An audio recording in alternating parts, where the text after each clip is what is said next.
வயநாடு நிலச்சரிவால் கேரளா இதுவரை இல்லாத பேரழிவை சந்தித்துள்ளதாக அம்மாநில முதலமைச்சர் பினராயி விஜயன் வேதனை தெரிவித்துள்ளார். வயநாட்டில் மீட்பு நடவடிக்கை தொடர்பாக செய்தியாளர்களை சந்தித்த கேரள முதலமைச்சர் பினராயி விஜயன் வயநாடு சந்தித்துள்ள நிலச்சரிவு இதயத்தை உலுக்கும் பேரழிவு என உருக்கம் தெரிவித்தார். அரசால் முடிந்த அனைத்து நடவடிக்கைகளும் எடுக்கப்பட்டு வருவதாகவும் மண்ணில் புதைந்த உடல்களை கண்டறிய மோப்ப நாய்கள் ஈடுபடுத்தப்படுவதாகவும் குறிப்பிட்டார்.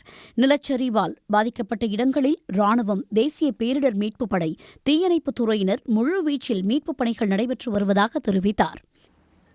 ഒട്ടേറെ പേർ ഒഴുകിപ്പോയിട്ടുണ്ട്.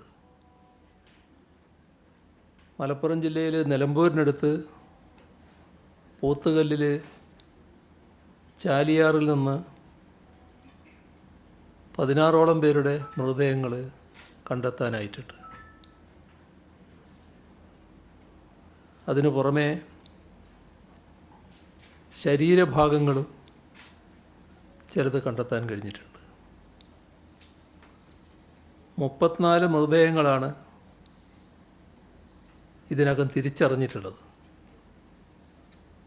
18 മൃതദേഹങ്ങൾ ബന്ധുക്കൾക്ക് വിട്ടു നൽകിയിട്ടുണ്ട്.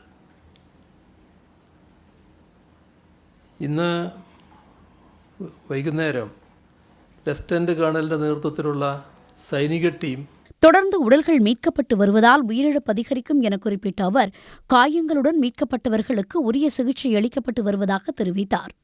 இதற்காக நிலச்சரிவு ஏற்பட்ட பகுதிகளில் மருத்துவ முகாம் அமைத்து சிறப்பு மருத்துவக் குழு, கூடுதல் ஆம்புலன்ஸ்கள் தயார் நிலையில் உள்ளதாகவும் கூறினார். 118 முகாம்களில் 5000த்திற்கும் மேற்பட்ட மக்கள் தங்க வைக்கப்பட்டுள்ளதாகவும் தெரிவித்தார்.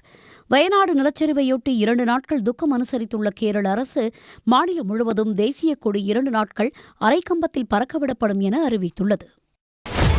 சன் நியூஸ் வாட்ஸ்அப் சேனலை ஃபாலோ செய்யுங்கள். QR கோடை ஸ்கேன் செய்து சன் நியூஸோடு இணைந்திருங்கள்.